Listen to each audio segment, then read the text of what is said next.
مسیح خداوند میں آپ سب کی سلامتی ہو۔ آج ہم خداوند یسوع مسیح کے صلیب سے کہے گئے دوسرے کلمہ پر دھیان و گیان کریں گے۔ آپ چند لمحوں کے لیے اپنی آنکھیں بند کر کے چشمِ تصور سے کلوری کے مناظر پر اپنی توجہ مرکوز کریں اور کلوری پر نصب 3 صلیبوں پر اپنی نظر رکھیں اور قوت سماعت سے خداوند یسوع مسیح کے اس کے دائیں اور بائیں مصلوب کیے جانے والے 2 ڈاکوؤں کے درمیان ہونے والے مکالمہ کو سننے کی کوشش کریں۔ تو آپ کو کچھ یوں سنائی دے گا کہ ایک ڈاکو دوسرے ڈاکو سے یوں مخاطب ہے اور خداوند یسوع مسیح کو طعنہ دے کر کہتا ہے کہ کیا تو المسیح نہیں؟ تو پھر اپنے آپ کو اور ہمیں بھی بچا۔ لیکن دوسرا ڈاکو اسے جھڑک کر اس کے جواب میں کہتا ہے کیا تو اب بھی خدا سے نہیں ڈرتا؟ حالانکہ اسی سزا میں گرفتار ہے اور ہماری سزا تو واجبی ہے کیونکہ ہم اپنے گناہوں کا خمیازہ اٹھا رہے ہیں، مگر اس نے تو کوئی بدی نہیں کی۔ اور اس نے کہا اے یسوع، جب تو اپنی بادشاہی میں آئے تو مجھے یاد کرنا۔ اور یوں ہمیں صلیب سے خداوند یسوع مسیح کا دوسرا کلمہ جو انہوں نے کہا اس کی آواز سنائی دے گی، اور وہ یوں ہے کہ میں تجھ سے سچ کہتا ہوں کہ آج ہی تو میرے ساتھ فردوس میں ہوگا۔ اس مکالمہ کا ذکر ہمیں مقدس لوکا کی انجیل اس کا 23واں باب اور اس کی 39 سے 43ویں آیت میں ملتا ہے، لیکن یہ الفاظ میں تجھ سے سچ کہتا ہوں کہ آج ہی تو میرے ساتھ فردوس میں ہوگا، لوکا کی انجیل اس کا 23 باب اس کی 43ویں آیت میں سے لیے گئے ہیں۔ اس کلمہ کو ہم کلمہ نجات کہتے ہیں اکثر طور پر، لیکن میری نظر میں ہم اسے کلمہ محبت اور کلمہ قبولیت بھی کہہ سکتے ہیں۔ اس کلمہ کی گہرائی اور وسعت کو سمجھنے کے لیے ہمیں اس کے سیاق و سباق کو سمجھنا نہایت ضروری ہے۔ خداوند یسوع مسیح نے یہ کلمہ دراصل 2 ڈاکوؤں کے درمیان ہونے والے مکالمہ کے جواب میں اور اس درخواست کے جواب میں کہا جو دوسرے ڈاکو نے خداوند یسوع مسیح سے کی کہ جب تو اپنی بادشاہی میں آئے تو مجھے بھی یاد رکھنا۔ ان 2 ڈاکوؤں کے درمیان ہونے والی گفتگو سے ہمیں اس بات کا اندازہ ہوتا ہے کہ وہ دونوں خداوند یسوع مسیح کی ذات، اس کے معجزات اور اس کی تعلیم کو بخوبی جانتے تھے۔ پہلا بدکار یہ جانتا تھا کہ ان دونوں کے درمیان جسے مصلوب کیا جا رہا ہے وہ المسیح ہے اور وہ نجات دہندہ ہے، اور وہ وعدوں کی تکمیل میں جو آنے والا تھا وہی ہے۔ وہ یہ بھی جانتا ہے کہ وہ اپنے آپ کو اور ان دونوں کو بھی بچانے کی قوت رکھتا ہے۔ ہمیں پہلے ڈاکو کے الفاظ میں ایمان کا فقدان نظر آتا ہے۔ اگرچہ وہ جانتا ہے کہ خداوند یسوع مسیح جو اس کے ساتھ صلیب پر مصلوب کیا جا رہا ہے یا ان دونوں کے درمیان مصلوب کیا جا رہا ہے تو وہ المسیح ہے۔ اس کی بات سے جب وہ کہتا ہے کہ کیا تو المسیح نہیں، تو پھر اپنے آپ کو اور ہمیں بھی بچا۔ اس پہلے ڈاکو نے اپنے ایمان کے فقدان اور لہجے میں حقارت اور نفرت کی وجہ سے جو اسے توبہ اور معافی کا موقع دیا جا رہا تھا یا مل رہا تھا، اسے اپنی ہٹ درمی سے، اپنی سنگ دلی اور بے ایمانی سے اسے گنوا دیا۔ جبکہ ہم دیکھتے ہیں کہ دوسرا ڈاکو جو اس کے ساتھ تھا وہ نہایت پشیمانی میں اور نہایت حلیمی سے خداوند یسوع مسیح سے التجا کرتا ہے کہ جب تو اپنی بادشاہی میں آئے تو مجھے بھی یاد کرنا۔ تو اس ڈائلاگ سے یا اس مکالمہ سے ہمیں کیا سیکھنے کو ملتا ہے؟ اس سے پہلے کہ ہم اس کلمہ کے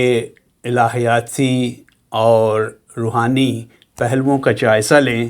تو ہمارے سامنے یہ سوال پیدا ہوتا ہے کہ یہ ڈاکو آخر کون تھے یا کس جرم میں انہیں مصلوب کیا جا رہا تھا؟ کلام مقدس میں اور روایت میں ہمیں اس بارے میں کوئی زیادہ معلومات نہیں ملتی، لیکن دونوں کی گفتگو سے ہمیں یہ تاثر ضرور ملتا ہے کہ وہ خداوند یسوع مسیح کی ذات، اس کے معجزات اور بالخصوص آسمان کی بادشاہی کے بارے میں بخوبی جانتے تھے، لیکن دونوں کے طرز تکلم یا طرز گفتگو میں زمین و آسمان کا فرق پایا جاتا ہے۔ ایک ایمان و تیقن سے عاری اور ابدی زندگی سے غافل نظر آتا ہے، دوسرے کے دل میں پچھتاوا، ندامت، دل میں افسردگی اور لہجے میں شائستگی پائی جاتی ہے۔ پہلے ڈاکو کے بارے میں ہمیں کسی روایت میں کوئی ذکر نہیں ملتا، لیکن دوسرے ڈاکو کے بارے میں ایک روایت ہے، خاص طور پر اس کے بارے میں جسے خداوند یسوع مسیح نے کہا کہ تو آج ہی میرے ساتھ فردوس میں ہوگا۔ اس کے بارے میں ایک روایت کے مطابق کہا جاتا ہے کہ اس کا نام دسمس تھا، جو کہ یونانی نام ہے اور جس کے معنی غروب آفتاب یا شام یا موت کے وقت کے ہیں۔ صلیبی مکالمہ سے یا دونوں ڈاکوؤں اور خداوند یسوع مسیح کے درمیان جو مکالمہ ہے، ہم اس سے یہ رائے قائم کر سکتے ہیں کہ یہ ڈاکو جانتا تھا کہ خداوند یسوع مسیح بے گناہ ہے، اس لیے کہتا ہے کہ ہماری سزا تو واجبی ہے کیونکہ ہم اپنے کاموں کا خمیازہ بھگت رہے ہیں، مگر اس نے تو کوئی بدی نہیں کی۔ اور وہ یہ بھی جانتا تھا کہ یسوع کی بادشاہی آنے کو ہے، اور وہ یہ بھی جانتا تھا کہ آسمانی بادشاہی میں خداوند یسوع مسیح کا اعلیٰ مقام ہے، اور اسی لیے وہ درخواست کرتا ہے، وہ دعا کرتا ہے خداوند یسوع مسیح سے کہ جب تو اپنی بادشاہی میں آئے تو مجھے بھی یاد کرنا۔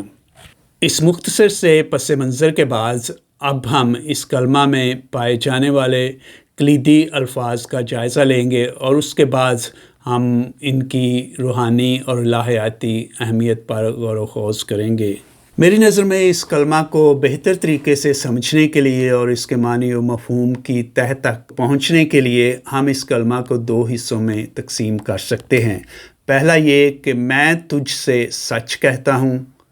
اور دوسرا یہ کہ آج ہی تو میرے ساتھ فردوس میں ہوگا۔ پہلا حصہ